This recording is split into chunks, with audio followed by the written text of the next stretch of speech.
Hola, mi nombre es Víctor Márquez, soy estudiante del Diplomado en Práctica Forense del Proceso Penal Venezolano que se dicta en la Universidad Bicentenaria de Aragua. En este momento estamos evaluando el módulo 4 que tiene que ver con la práctica probatoria dentro del proceso penal.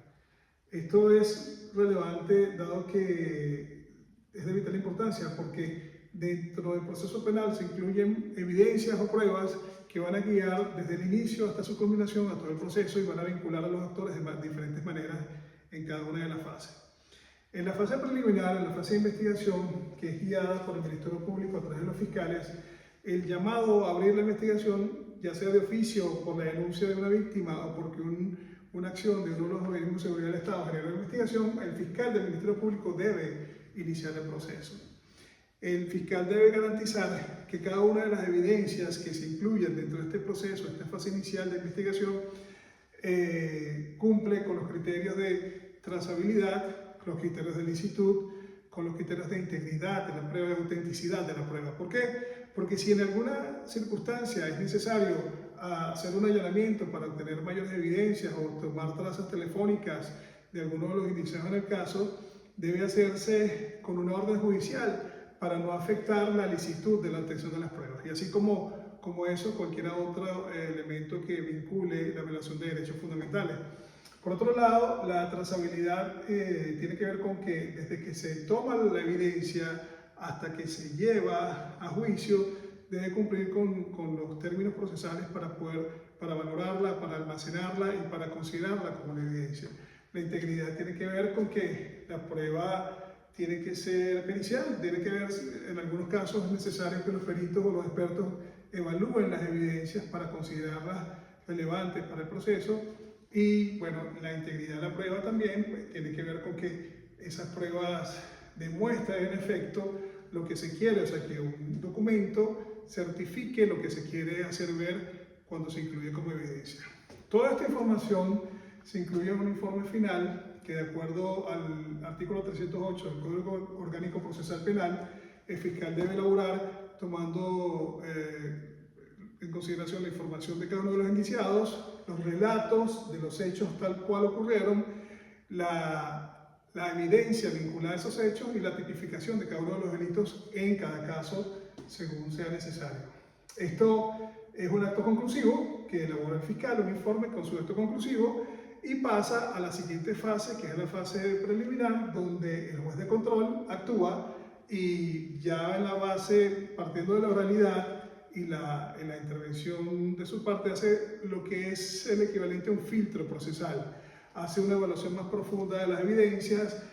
considera las nulidades, considera la pertinencia de las pruebas, la suficiencia de las pruebas, la relevancia de esas pruebas, porque en algunos casos tiene que ver con lo que se está exponiendo, en algunos casos no, y qué importancia tienen para el caso en general y cuáles son las vinculaciones con cada uno de los delitos. Aquí también se evalúa la licitud, la trazabilidad, todo lo que ya el fiscal evaluó, pero a una mayor profundidad, con criterios de selección para que esa información sea sustentable y en sí pueda soportar la fase siguiente, que es ir a juicio y poder determinar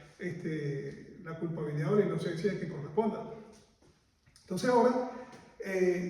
cerrado la fase intermedia, se inicia la fase de juicio, donde el juez, con nuevamente los criterios de oralidad, pero también con la posibilidad de que las partes intervengan, sean la víctima, sus representantes, los imputados y los abogados defensores, en conjunto con el juez, en la inmediación del proceso, puedan debatir sobre las pruebas, sobre la comunidad de las pruebas, porque tanto para aceptarlas como para rebatirlas son parte del proceso y está a disposición de cada uno de los intervinientes, sea la víctima o sean los imputados, y es el juez que a través de esa interacción va a definir en su cierre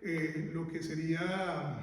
una sentencia absolutoria o una sentencia condenatoria para cerrar la fase de juicio. Luego esto va a lo que es la sentencia, donde se determinan la magnitud de la pena y lo que deriva del juicio, pero lo más importante es que se inicia después la fase de impugnación, que lo que busca es